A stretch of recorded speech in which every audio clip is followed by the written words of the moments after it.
Ada satu film di Netflix yang lagi rame banget nih, judulnya Drawing Closer. Dan kayaknya hampir semua yang nonton setuju, film ini sukses banget bikin banjir air mata. Nah, kali ini kita bakal coba bedah bareng-bareng, kenapa sih film ini bisa sekuat itu efeknya? Dan bener aja, kalau kita intip reviewnya, langsung disambut sama peringatan kayak gini. Ini udah bukan lagi sekedar rekomendasi, tapi lebih kayak warning keras tentang badai emosi yang siap nerjang kita pas nonton. Nah, yang menarik tuh, reaksinya jujur dan mentah banget. Komentar begini nunjukin kalau efek filmnya tuh dalam banget.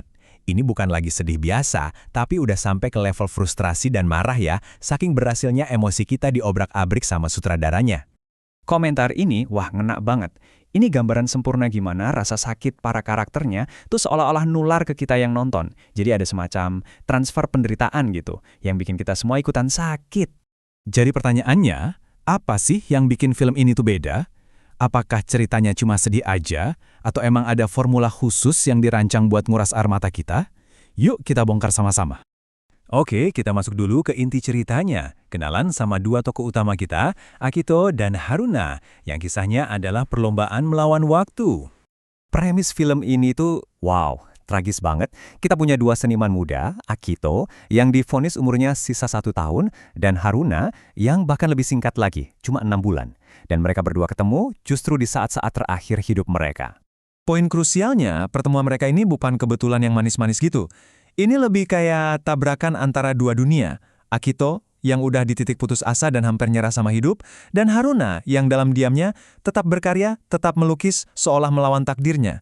Semua itu terjadi di atap rumah sakit. Timeline ini nunjukin gimana tegangnya cerita.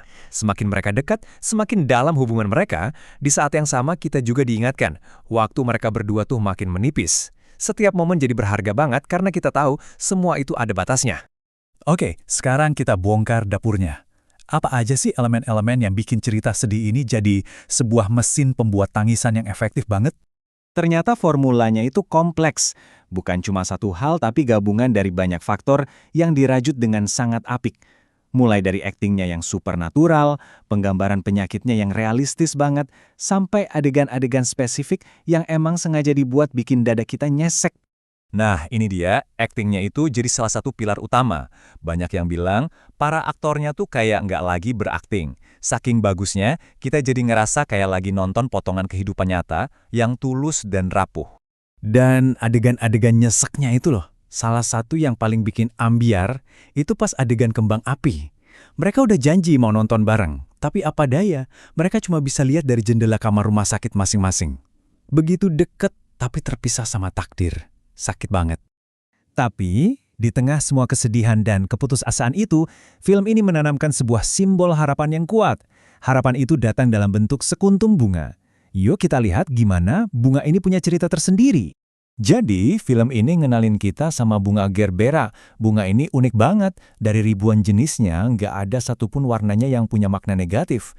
Dan kalau semua warna itu digabungkan, maknanya cuma satu, harapan.